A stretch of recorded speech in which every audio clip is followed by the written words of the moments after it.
You are listening to Creating Active Lives with me, Sarah Blytho, and my regular weekly guests, and we are all here to share the research, the science, and the strategies, as well as some of the fun, to help you to create a more active life.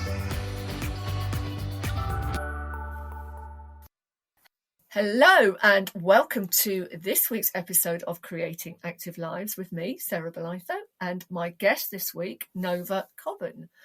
This is originally going out in October 2023, which is Depression Awareness Month, and we're actually going to be talking about postnatal depression because it's something that is often very unnoticed, shall we say. So we'll talk a little bit more about that. But I'm really pleased to welcome Nova. She's actually a psychologist, a psychotherapist and a coach. So quite a lot of experience around this field, but from both sides. So obviously working with people, but also experiencing it yourself.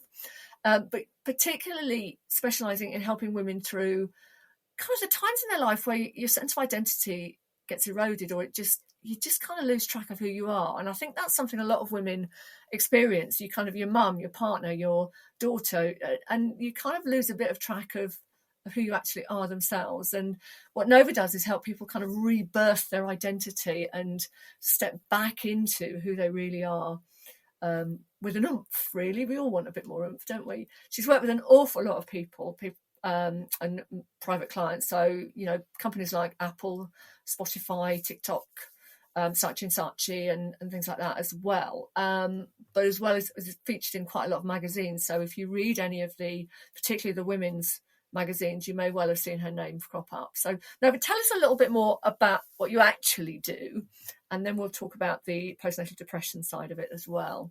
Sure. So my background is to have worked in quite a number of different sort of ways. So I started off actually working in drug and alcohol rehabilitation, and then I did quite a lot of work with children and mental health in children and schools. And then sort of eventually sort of evolved into where I am now. So I work primarily with women, not exclusively women, but primarily. And they are going through, as we said, a rebirth phase of their lives. So often they come when they are going through something like a divorce, or when they have had children, so they've become a mother, or they are going back to work after a career break, something that has challenged their sense of who they are and what they want. And they have an opportunity at that point to look again at who they are and who they are now in those new circumstances that they find themselves in. And I think that's something that a lot of people will identify with. And I do think in some ways women are, I don't know if the word's lucky, but we have an opportunity often with these kind of more distinct, these more defined changes in our lives, to not necessarily reinvent ourselves, but to step into a different kind of era of who we are. Using all the experience, all the knowledge, everything that we've gained. I think it's something that, like I say, there are sometimes more defined phases that we go through that allow that. Whereas I think for other people, it's more subtle. Yeah, because we have quite distinct physical and hormonal changes that we go through, and I think they are distinct phases. So another distinct phase is menopause. So obviously at that point, everything is changing physically, mentally, emotionally. So yes, you're absolutely right. There are very distinct phases for women, I think, connected to our hormones and our cycles and our psychology. And actually, it's something that kind of that slight loss of sense of identity can actually be quite transformative, because it gives you an opportunity to actually sort of stop and think and say, right, actually, who do I want to be? Where has all my life experience so far led me? What do I really want to do? And I think in some ways it can actually be a really exciting phase if we lose the fear of it and embrace the opportunity to really develop, to grow, to change. So, I think whereas sometimes we look on it as a bit of a negative, that there is a positive side to it as well, as it means we can just say, right, enough of this. I'm going to be a hippie again. That's kind of my thing at the moment, is I want to spend a lot more time being hippie-ish, if you like, which is great fun for me. A bit weird for other people. Anyway, we are here to talk about postnatal depression because I know it's something that is very close to you. So tell us about your experience. So when I had my son is 19 now. But when I had my son, I think actually in hindsight, I had prenatal depression as well as postnatal depression. So I had experienced a real shift in my mood, in my motivation, in my anxiety levels. And I just felt there was a real distinct shift. I just felt very, very different inside. And I was very excited about being a mum. I had planned to become a mum. None of this was a shock to me. It was something that I'd always wanted. And I think sometimes that can be sort of part of the problem, is that you have an expectation and a dream and a wish and a want and a desire. And the reality of that, because you've often built up a narrative around what that should look like or what you want that to look like, when that experience doesn't match up to that in your pregnancy, for example, and I had a pretty smooth pregnancy, to be honest, but the differences in how I felt hormonally and all of the things that were going on around that, and the kind of environment, I suppose, in my relationship and in my situation, because I wasn't close to home. I was living in a different part of the country. So there was a whole load of things that kind of went into how I was feeling at that time that added into it, I believe. And then I had my son. It was quite a difficult birth. His umbilical cord got caught in a knot, and it was very urgent to get him out.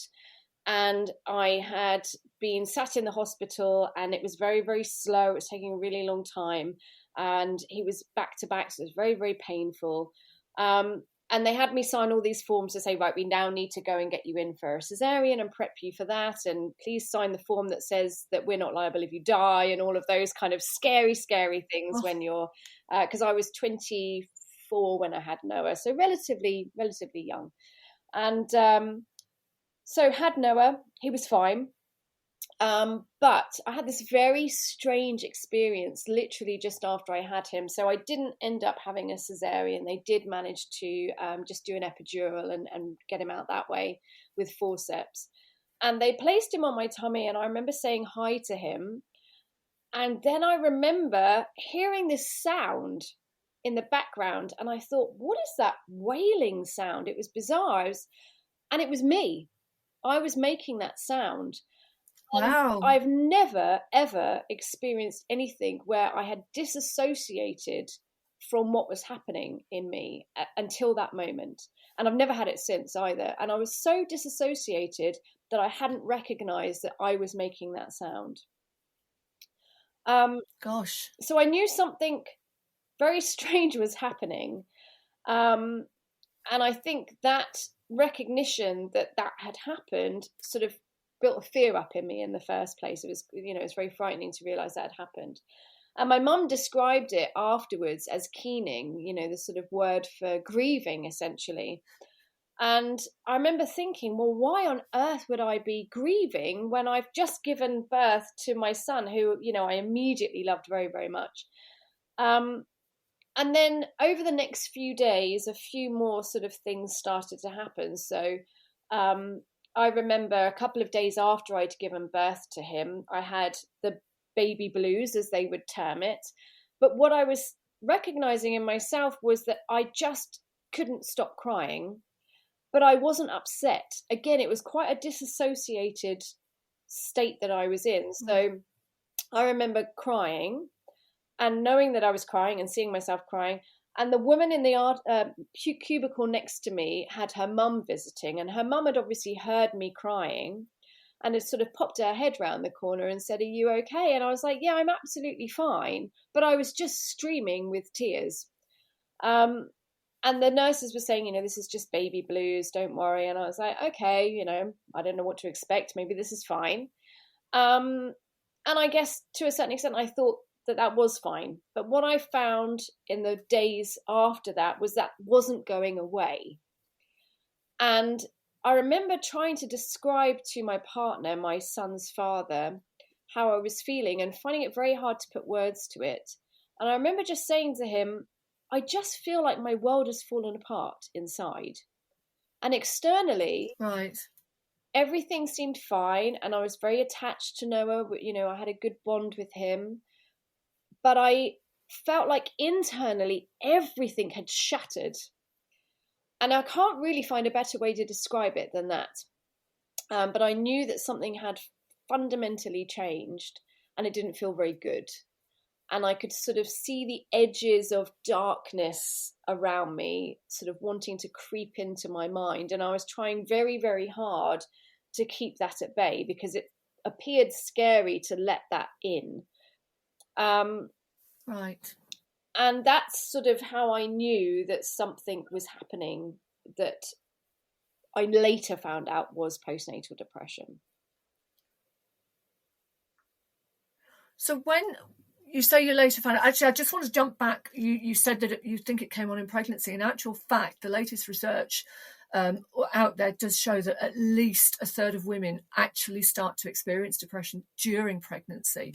But again, it's something that's often undetected, undiagnosed, because, you know, there's the assumption that, oh, it's just your hormones, it's just this, it's just that. So, you know, we are talking here about postnatal depression, but, you know, for anyone out there listening, it can start during pregnancy, particularly linked to anxiety as well. So, keep an eye on people, just, you know, check in on them, make sure they're okay. But we'll come back to that. So at what point did you realize that this was depression?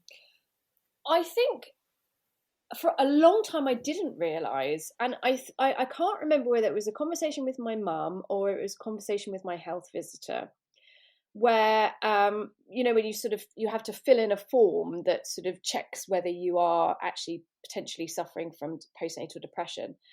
And I filled it in and nobody said anything. And I thought, well, everything must be fine. And it was only later, years later, when my mum said to me, no, they had flagged with me that they thought it was postnatal depression, but nobody told me. So, yeah, so the health visitor was aware and she had spoken to my mum and made her aware, but nobody had flagged with me. Which wasn't very helpful because then I just was floundering and wondering, you know, well, why am I feeling like this? Because it appears that my NCT friends are all doing fine. And actually they weren't either. Years again later, I found out they weren't. There were a couple of them who were also really struggling. But nobody really wanted to talk about it because you're supposed to be this very capable, very natural mother who, you know, copes with anything and cracks on because that's, you know, you've only had a baby, you know, everyone has babies, it's fine, just crack on. So I started taking, I didn't want to, I felt like there was probably the option to go to the doctor and talk to him about how I was feeling or her how I was feeling. But I remember very deliberately not doing that. I think partly because I felt like with my training and with what I did for work, that it would be a failure of me to not be able to use the tools that I had learnt and the tools at hand and be able to deal with it myself. That felt like a very important thing for me to be able to do. And so I was like, nope, I will figure this out. But I did take St. John's wort because I'd read that was sort of something that could help with depression and lift it. And it was a plant-based thing. So it felt like I was doing something without actually going on to drugs for that. So I took that, and that was actually really helpful. And then, which I know we're going to talk about, the biggest shift for me was exercise. That made a huge, huge difference for me. So I think that I'm not sure that I ever fully recognized until much later that it was postnatal depression I was experiencing. I knew I felt depressed and I knew I felt anxious, but I didn't have that label to be able to put on it. And it's, I suppose in some ways it's nice to not have a label, but in other ways it would have meant you've got something concrete to work with. Do you think, I mean, this is just an observation on my part, but I think, and, you know, any women's rights people, please, I'm talking about just what used to happen. But if you go back 50, 60, 70 years, for women, you got married, you were a homemaker, you had a baby. There was an there was a natural progress. Now we go out to work, we have a very, very different life, and then suddenly there's a massive change in our life when we have a baby and we stop working. That whole circle of friends, the activities we do change. Do you think with your experience as sort of psychology, psychotherapy, that actually we were almost trained all those decades ago for motherhood, so therefore it wasn't such a change in our lives, it was just a natural, nice little linear progression. You do this, you build up to it, you have a baby, you're already at home being a homemaker, so there's not that huge shift. Whereas now you can go from being a really high level career woman or whatever, and then woof, it changes overnight. So do you think that has a part to play in the rise in postnatal depression? I think it can definitely play a part. I think that we've lost a lot of the rituals around important life transitions. And those rituals played a very important part in getting us ready for and having a community around us who was supporting those ritual times in our lives and those transitions in our lives that we go through. And we don't have any of that now. We don't have the closest we've got, I guess, is sort of like the prenatal classes that we go to. But again, that's not setting you up for the emotional side of it most of the time. That is setting you up for the how you raise a baby side of things. How do you change a nappy and how all of those kind of things. And so I think there is a big part of those ritualistic, getting you ready, psychological transitions and passages that we don't have anymore that would be really, really helpful. I suppose it also creates a massive support network that you can be honest with and say, I'm struggling a bit here, because sometimes that's all you need to do is say, I'm struggling. And actually that opens everybody else's floodgates. Yeah. And people say, actually, sometimes knowing you're not the only one is important, isn't it? So talking about exercise then, sort of what, did you naturally want to exercise, or was it something that was recommended, or just something that you just felt you needed to do? I think it was something that initially that I felt that I needed to do. I think partly because I knew that it was one of the things that I really find difficult is feeling like I'm trapped anywhere in the house. So when you have a baby, obviously your life kind of really closes in on you, because there's certain things that you can't do anymore so easily. You can't even leave the house very easily. So for me, that was something that I really wanted to maintain, was my sense of I can go and do things with the baby. We have to manage this very quickly so that I don't feel that. So going out for a daily walk was something with Noah. We went out and I pushed him in the pram, and I just felt like this was going to be helpful. And it was something about the kind of movement of my body which enabled my mind to also move at the same time. I was kind of trying to shift the depression, the very static sort of state that you feel in depression. I naturally wanted to get some movement going so that I could come out of that static state. Going walking was really helpful. And then actually, I think it was my partner suggested, he was a real gym goer, and he really, really enjoyed going to the gym. And he suggested that I go as well. So what I ended up doing, and to be honest now, I can hardly imagine that version of myself, because I hate getting out of bed really early now. But I would get up at 5 a.m, because my son was an early riser anyway. So I'd feed him and then I'd go straight to the gym. And that was brilliant. I started kickboxing, which I absolutely loved. I started just using the treadmill, lifting a few weights, just starting to sort of like exercise more. And it was obviously kind of helping in terms of like getting my body back into shape, which again sort of just helped me feel a little bit of strength back in my body, which helped me feel a little bit of strength back in my mind again. The two were really interplaying very nicely. And that's, I really realized and recognized how much that was helping me at that point, was to just feel powerful again in my body so that I could feel powerful again in my mind. And it's pregnancy. Let's be honest. Your body's taken over for 9 months and more and beyond.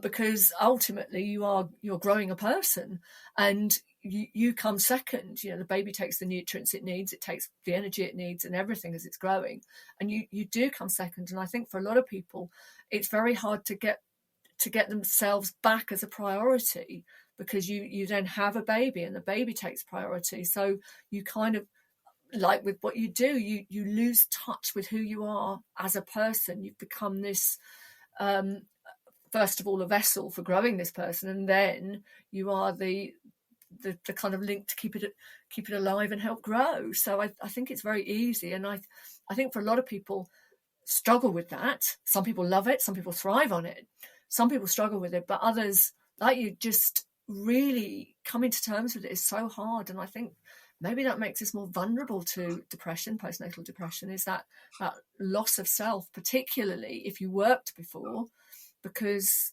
you know you kind of struggle to figure out who you are. And I remember people saying, oh, you know, we don't ask her out because all she ever does is talk about the baby. And I thought, but all you do is talk about your job. Mm-hmm. You know, your job is 8 hours a day, her baby's 24 hours a day. Yeah. You know, why shouldn't she talk about it? Why not let her talk about it? Because that's the reality. Why has she got to listen to you talk about your work? Mm-hmm. And I think sometimes we forget that, you know, new mums particularly need to talk about the baby, but they also need to talk about other things.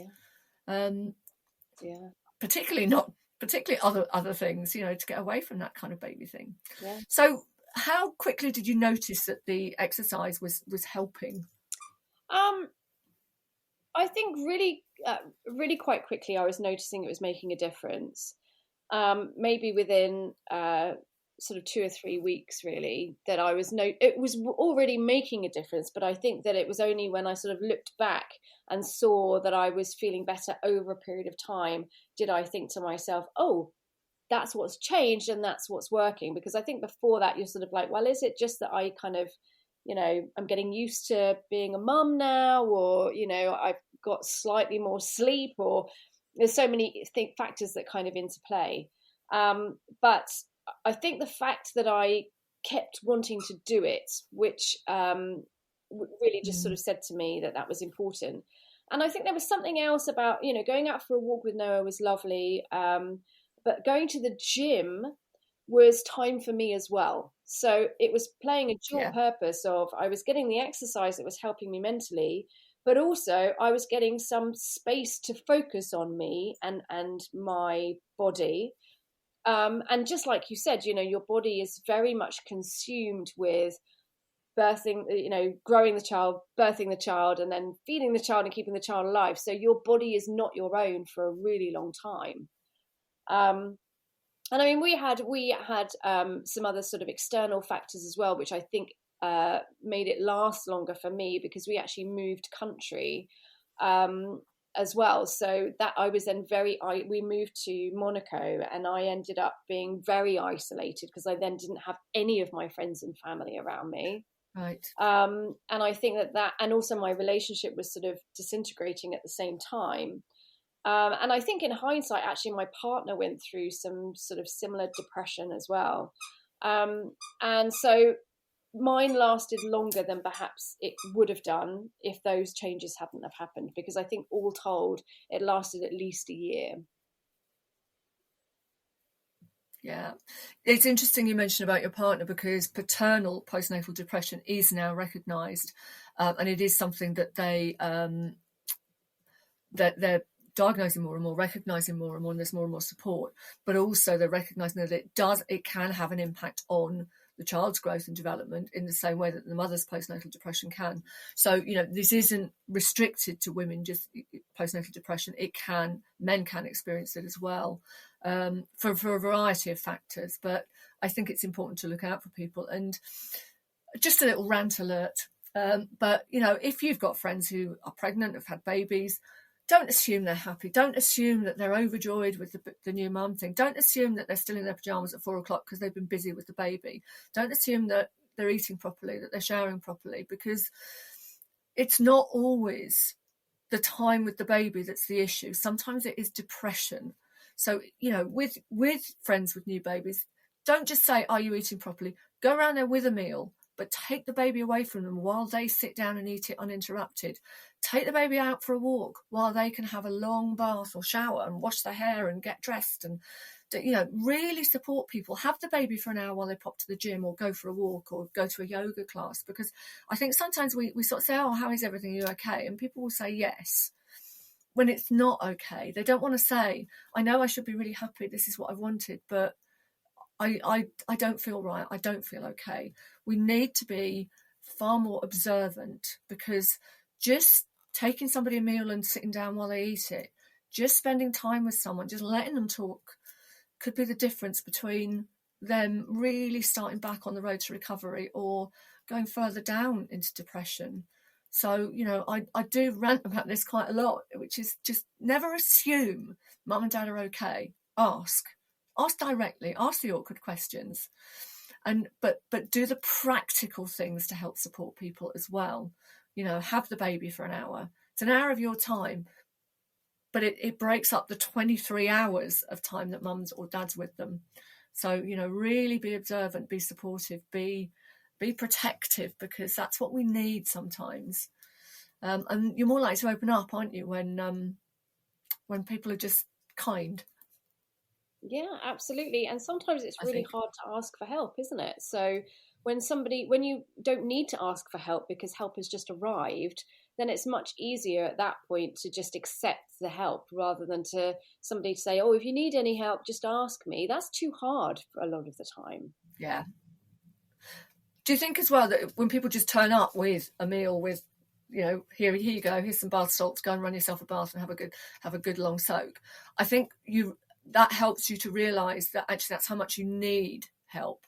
And it's easier to say, thank you, I didn't realise how much I needed that. And again, that's an indication to your friends that, yeah, I can do that more often, I can be more help. Because like you say, it is hard to ask for help. And often if you're the first in your group to have a baby, maybe all your friends are still working, so they're not around as much. So, again, just check in on your friends and things like that. So what sort of, did you keep exercising? Did you keep moving and being active? Yeah, I did for a long time, actually. And it's, exercise saw me through the breakup with my son's father. We did eventually break up. And was really important, and has always been really important in getting me through sort of more challenging times. I've been through a couple of operations, so actually exercise has been off the table for a while. But now that I started exercising back again, and we've just got a puppy, so I'm doing a lot of dog walking and things like that. Again, it has really kind of shifted things back again for me. So yes, I think it's been a lifelong tool. It's a tool for me to use. And it is, we know we need to move, our bodies need to move, and you don't have to go to the gym, or you can find it. For me, it's find what you enjoy, because when you enjoy it, you look forward to it, you put the effort into doing it. So it's, some people love going to the gym, some people like yoga or Pilates or group exercise or walking or running or paddleboarding, whatever. But it's finding what lights you up, what you walk away from thinking, that's given me energy, I enjoyed that, I want to do it again. Isn't it so important? It's not just exercising for the sake of exercising. It's finding that method that really helps you. Was there a point where you suddenly thought, I'm okay now, actually? I've turned that corner, I'm okay? Yeah. Or was it just kind of so gradual that... It's a bit of both, really. I think it was very gradual, but then I think it was also probably actually, it was post all... So my son's father and I split up when my son was 3 or 4. And that whole time was obviously quite fraught and difficult because of the fact that we were sort of going through this breakup, and the postnatal depression had been there before. But I think once we had moved into our own place and there was some breathing space and I could kind of just recalibrate and check in with where we were and how he was and how I was, at that point I realised that actually probably part of the reason that all of that had happened was because I had then fundamentally changed and brought myself back to myself. And so at that point, I think I recognized, okay, this may not be the ideal solution and it's not what I actually wanted, but here we are. And it feels quite liberating to feel like I'm going to be able to do this and I'll be okay. And at that point, I realized that, I'd come a long way and felt really quite strong. So, yeah. I think sometimes there isn't a day you wake up and think, oh, I'm better now. It's just there's a point where you look back and think, actually, I've been okay for a few weeks now, a few months now. I've turned that corner. I don't think there's a oh, gosh, I've woken up today and I'm all better. And I think sometimes people think, oh, it'll happen quite quickly, but it's so subtle that you suddenly realise that you've been okay for a while. Yes. And things like that. So the project you're working, it's not a project, is it? But the thing you're working on at the moment, tell us a little bit more about that. I'm not sure how to pronounce it, so you're going to have to pronounce it. The WUUM, which... Yeah, so Womb is an app that I've developed, and it's basically sort of a house for the materials and the resources that I've created over the years that support women through crisis of identity, mental health issues and difficulties, to reclaim their mojo and get their energy back.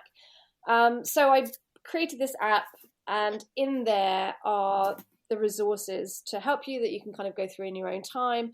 And then there's a community where you can sort of talk to other women who are going through similar stages or similar things that are going on. And I particularly wanted Womb to, obviously Womb is kind of reflecting the fact that this is a place for you to feel safe and to understand and get to know and grow and create the new version of yourself, ready for that version of you to be rebirthed into the world. So I particularly wanted it to be off social media so that it did feel more of a safe place for people to go and to talk about those difficult things, and particularly people who are like me in those kind of helping professions where it's quite difficult to actually say that you're not okay, because the whole point is that you're meant to be okay and looking after other people. So it's a safe place for you to go and say, hey, this is not going great for me, and actually talk to people about it. And like you say, I do think being off social media is a really important thing, because we know social media creates really, really unrealistic images and therefore unrealistic expectations. So being away from social media, I think, does make it a much safer space for people. And I think people they don't necessarily want to share everything with the world. So having that kind of private space away is really important. I'll make sure I put the details in with the episode. If anybody wants to find out more about Womb and about what Nova does, then it's definitely a good place to start. And I think for me, it's the fact that you've kind of been there, you've worked through it, but also it's what you do. It's your career, your vocation is supporting other people. So it's definitely it's important that we have this space, the people, the time to actually stop and think, who am I? And maybe it's just going back to who you've always been. But it's the confidence to say, actually, I'm okay with who I am and who I've always been. But for others, it's everything that's happened to me in my life, I've changed, and I need to communicate that change to everybody else. Mm-hmm. But first, I need to be confident in who I am now, so that I can gradually get everybody else used to the fact that I've changed. Yeah. Because that's another problem, isn't it, for women, is we change, but the way that people interact with us doesn't. They still see us as the same person. Yeah. So it's more than just your own identity, isn't it? It's making sure that others around you accept that. Yeah, it's having the courage to actually be the new version of you, and not to get stuck in the sort of rebirth phase, if you like. Like, once you've gone through the rebirth phase, you actually need to go out and express that, and that takes courage. So yes, we look at all of those things as well. Brilliant, thank you. Is there any final advice you'd like to give to anybody who might be listening in and thinking either, gosh, I do struggle with figuring out who I am at the moment, or somebody who's going through particularly postnatal depression? I think that if you recognize yourself in any of the things that I've said, then tell somebody about that. That doesn't have to be a professional, because that can be quite daunting for people. but you could tell a parent, somebody else who's already a mother, a friend who's not a mother, whoever it is, tell somebody how you're feeling, because if nothing else, you externalizing those feelings gives you the chance to actually examine them. And whilst they're still in your head, it's too easy to build up a false narrative of what's going on. So it's really important for us to actually express what's in our head, because otherwise we do kind of spiral and build up these stories which might be really untrue. And we have the opportunity to kind of check them out when we express it to somebody else. So the first thing I would tell people is tell somebody, express to somebody how you are feeling. Brilliant, thank you. And anybody who wants to find you can visit your website, www.novacobban.com. I will put the details in with the episode. But thank you so much for coming to talk to me today. As you know, this is something that's really, really close to my heart, because I think a lot of people experience not necessarily full postnatal depression, but they experience issues, and if they're not resolved early, it can lead to issues down the line as well. So this is where we want people to talk more, to express more, to just ask for help. Don't be afraid to just sort of say, look, can you just have the baby for half an hour while I have a bath? Even that is a start, and it might, if you're the person being asked, it might make you think, hang on a minute, maybe I need to do more, maybe I need to ask more, maybe I need to listen. So thank you so much for coming along, and you've been listening to Creating Active Lives with me, Sarah, and my guest this week, Nova Cobban, talking about postnatal depression, activity, and why we need to talk more. So thank you very much. Thank you for listening to Creating Active Lives with me, Sarah Blytho, and my guests. Join me each week for more on how to create and sustain everyday activity, and follow me online at Fitness Career Mentor or Fabulous if you're interested in career development and more on creating active lifestyles.